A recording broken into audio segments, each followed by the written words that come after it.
Welcome back to the 3-battle series. We're now covering Fire Gua, sorry to my partner in Venice. So Fire Gua relative to the Battle of the Hands. Basically, this all comes back to a story that I had from my training days. But first I'll tell you about what the thing is. So if he has his hands up, right? Basically, to get to the meat, which is where I want to get, like, eyes, throat, groin, torso, all those meaty goodness, all the things I want to hit to end the fight, I have to get past the guard, the feet, all that stuff. So within context of that, it's about attacking this stuff. The poetry you could put behind it is basically, if I want to destroy the tents, the supplies of the enemy, I just set forest on fire and let the fire spread. So we've got to deal with these first. That's going to be me setting the fire. So if he wants to throw a punch, for example, hitting, using the knocking fist, or he could attack. And I use my forearm to chip.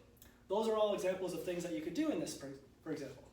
Right? Because the story now is I was dealing with my older Kung Fu brother, and we were sparring. And anytime I went to go to attack him, he just smacked my hand, smacked my forearm, smacked everything. Like if I went to kick, he smacked my shin. It was just terrible. I was bruised all over, and the fight was still going on. And then there was this moment of okay, I'm going to attack. And then the moment I saw him bring up his hand to hit me, I immediately retracted out of pain that I already had there. And then he owned me after that because, my hands were no longer in his way. So, he just owned me. It was great. Great. Definitely recommend. No, I don't. Okay. So if his hands are up, I just need to deal with those. Because otherwise, run into the guards, this is not going to be good for me.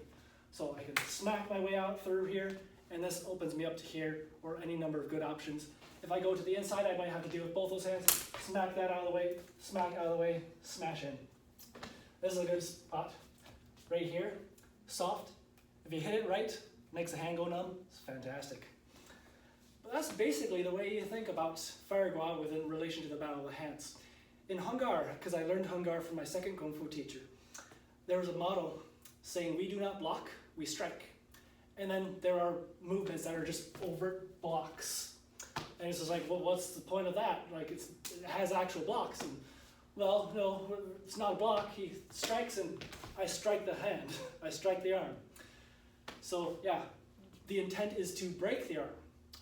Not just block it, not just be nice, not just deflect out of the way. It's, I'm going to smash this. If it breaks, great. If not, I'm just going to smash again. So that's how you can think about that. Just automatically smashing, hitting anything. So you can go for, you can go for the hand, because small bones, going to be bad. You can go for forearm, you can go for bicep, all sorts of good things. Again, tendons here, all sorts of goodness. If he has his hands open, grab these, things like that. Think about is not only hitting or joint, but also joint destruction. So in that case, I'm destroying the fingertips. But if I can't catch that, I can grab it here, break the elbow, break the wrist, dislocate the shoulder, anything like that. So it's all about just, can I destroy this? Can I destroy this?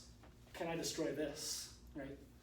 All sorts of things. Because if you deal enough damage to these arms, he's basically disarmed. Almost literally. Sometimes maybe literally. So think about it in the same way that if you'd be sword fighting, you'd want to keep the sword between you and your opponent. Well, if you cut the wrist and they drop the sword, well, now there's no danger to you. You can just come right in with the sword. Much easier. Much easier to deal with him when he doesn't have a sword and you do than when we both have a sword. So that's basically the idea behind it. All right, see you in the next video.